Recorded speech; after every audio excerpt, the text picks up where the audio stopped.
Hello बच्चों, स्वागत है आपका लक्ष्य टू एम्स में।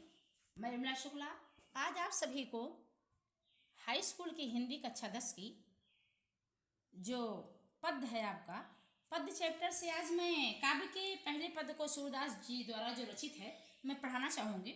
सबसे पहले मैं आप सभी को सूरदास जी का जीवन परिचय काव्य के रूप में 4 पंक्तियों में बताना चाहूँगी। तो जो इस प्रकार है। हिंदी जग के सूर के जन्म काल का किसको ज्ञान, 1535 के लगभग करते हैं बुध जन अनुमान। जन्मे स्थान रेणुका भूम, वास किया मथुरा नगरी। भरा सूर सागर उड़ेल कर 1.25 पद रस गगरी। दीक्षा ले बल्लभा चाल से गाया बाल कृष्ण कीर्तन। हिंदी जग के सूर हैं अन्य सभी सब तारागण, अन्य कवि सब तारागण। भैया बहनों जो वहां पर था वो सन नहीं संबत है। हिंदी जग के सूर के जन्म काल का किसको ज्ञान, संबत 1535 वो संबत है, सन नहीं है। सन तो इनका 1478 ईस्वी है। जैसे इनका जो जन्म है सूरदास जी का सन 1478 ईस्वी में, जन्म स्थान इनका आगरा के रेणुका नामक ग्राम में है। मृत्यु इनकी 1543 में पारसौली में हुई है। इनकी जो प्रमुख रचनाएं हैं सुरसारावली, साहित्य लहरी, सूरसागर। भाषा शैली इनकी ब्रज भाषा, क्योंकि कवि सूरदास जी अपनी रचनाओं को ब्रज भाषा में ही लिखा है। भावात्मक शैली है, मुक्तक शैली है। और आप सभी को ये अवगत भी होगा कि जो हमारे कवि सूरदास जी हैं ये वात्सल रस के सम्राट हैं, जो भक्तकालीन कृष्ण मार्ग की शाखा के प्रतिनिधि कवि और अष्टावक्र के प्रमुख कवियों में एक है।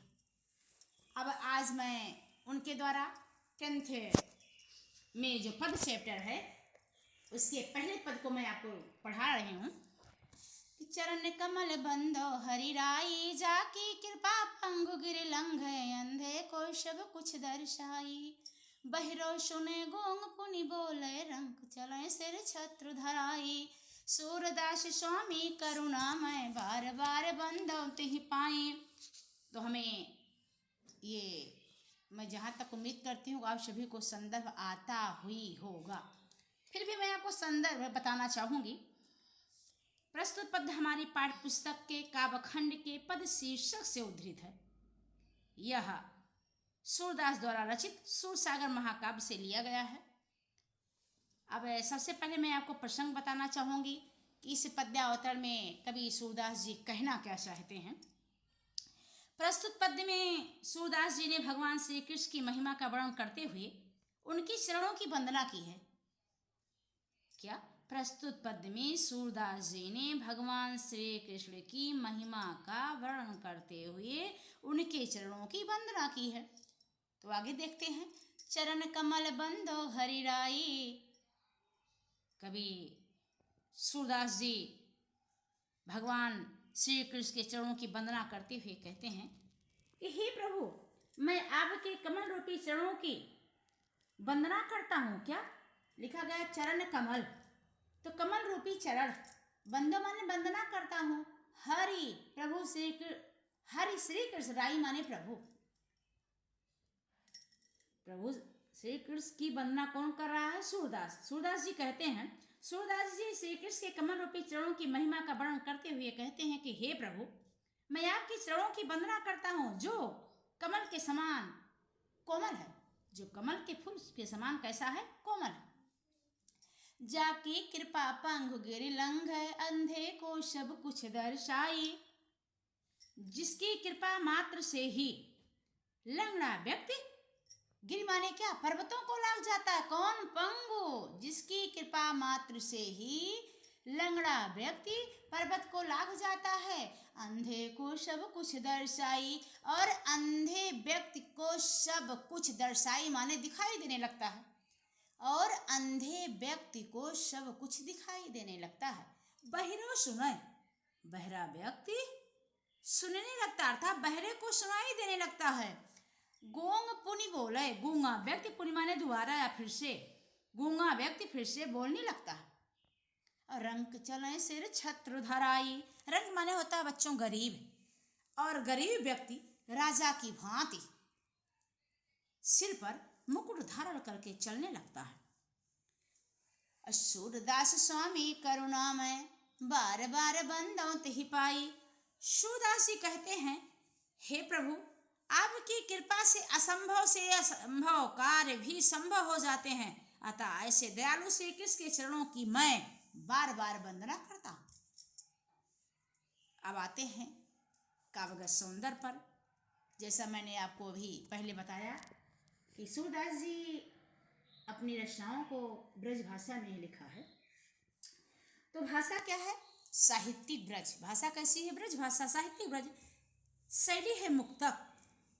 जाहिर सी बात है कि सूरदास जी ने इसमें भगवान श्री कृष्ण की वंदना की है, तो रस हो गया भक्ति, गुण हो गया प्रसाद, छंद है गेय पद, छंद है गेय पद। अब आते हैं अलंकार पर।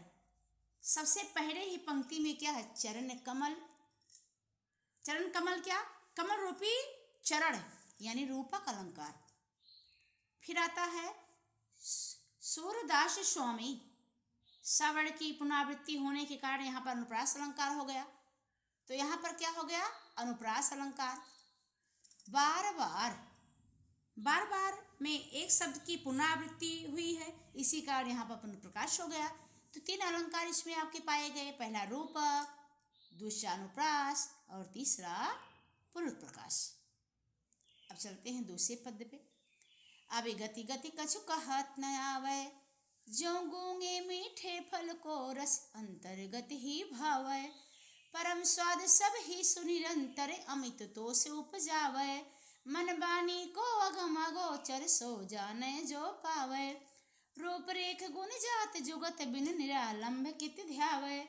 सब विधि अगम विचार ही तात, सूर सगुन पद गावै। अभी गति गति कछु कहत न आवे। प्रस्तुत पद्यावतरण में सूरदास संदर्भ तो आप सभी जान ही गए हैं, पूरे चैप्टर का संदर्भ वैसे ही रहेगा। आते हैं प्रसंग पर। प्रस्तुत पद्यावतरण में कवि सूरदास जी निर्गुण ब्रह्म की आराधना को अत्यंत कठिन तथा सगुण ब्रह्म की उपासना को सुगम और सरल बताया है। आप ऐसे भी कह सकते हैं कि प्रस्तुत पद्यावतरण में कवि सूरदास जी ने निर्गुण ब्रह्म की अपेक्षा सगुण ब्रह्म की उपासना को उचित बताया। अभी गति गति कछु कहत न आवे। सूरदास जी कहते हैं कि अभिगत, जिसके विषय में कुछ ज्ञात ही ना हो। अभिगत, विगत माने ज्ञात, आ लग जाएगा। अभिगत ज्ञात ना हो, गति माने दशा। जिसके विषय में कुछ ज्ञात ही ना, गति माने हो गया विषय भी, जिसके विषय में, जिसके बारे में कुछ कहा ना जा सके। क्या बताए? सूरदास जी कहते हैं कि उस निर्गुण ब्रह्म के विषय के रूप में कुछ कहा नहीं जा सकता है। जो गूंगे मीठे फल को रस अंतरगी बतुहावे।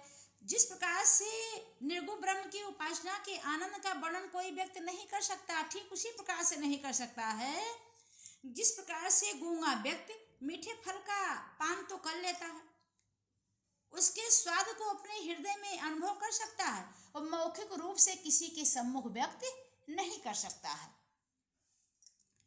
ठीक उसी प्रकार से निर्गुण ब्रह्म की भक्ति के आनंद का केवल अनुभव किया जा सकता है, उसे मौखिक रूप से किसी के समक्ष, किसी के सामने व्यक्त नहीं किया जा सकता। परम स्वाद सब ही सुनिरंतर, अमित तो से उपजावे। यद्यप निर्गुण ब्रह्म की प्राप्ति से निरंतर अत्यधिक आनंद प्राप्त होता है, यद्यप निर्गुण ब्रह्म की प्राप्ति से निरंतर लगातार अत्यधिक आनंद प्राप्त होता है, और जो उसकी आराधना करता है ऐसे उपासक को उससे असीम संतोष भी प्राप्त होता है, इसमें कोई संशय नहीं।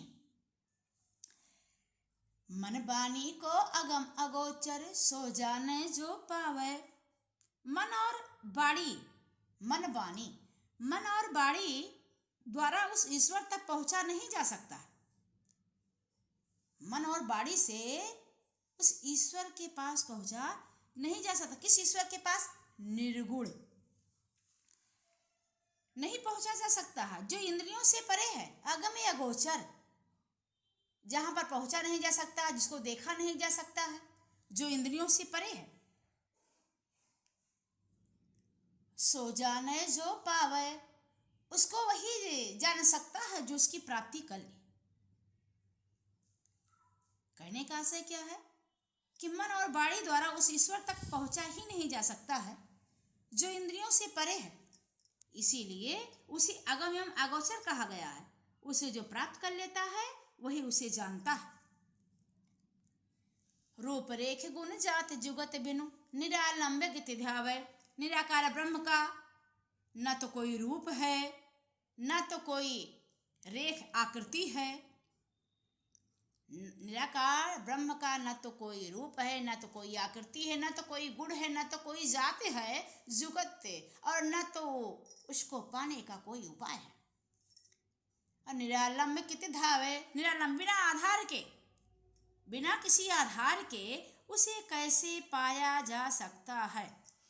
क्या उस निर्गुण ईश्वर का तो न कोई रूप है, न आकृति है, न ही हमें उसके गुणों का ज्ञान है जिससे हम उसे प्राप्त कर सकें। बिना किसी आधार के उसे कैसे पाया जा सकता है? सब विधि अगम विचार रहितात है। सब प्रकार से जहां पर पहुंचना कठिन है, सब विधि, सब विधिमान प्रकार से, अगम माने जहां पर पहुंचना कठिन है, सब प्रकार से जहां पर पहुंचना कठिन है, ऐसा विचार करके, क्योंकि इसी कारण सही प्रकार से विचार करके ही सूरदास जी ने श्री सगुण श्री कृष्ण के लीला के पद का गान अधिक उचित समझा है। सूर्य सगुण पद गावे। इस प्रकार से अनेक प्रकार से जहां पर पहुंचना कठिन है, ऐसा विचार करके सूरदास जी ने सगुण श्री कृष्ण के लीला के पद का गान अधिक उचित समझा है। आते हैं इसके काव्य सौंदर्य पर। भाषा साहित्यिक ब्रज है।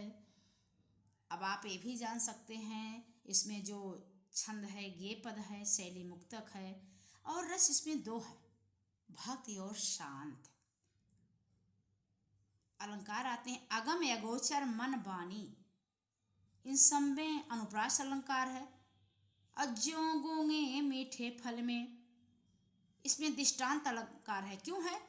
क्योंकि मीठे फल के माध्यम से मानव हृदय के भाव को प्रकट किया गया है, इसलिए यही यहाँ पर क्या है, दृष्टांत अलंकार है। आज बस यहीं तक। आप सभी को पुनः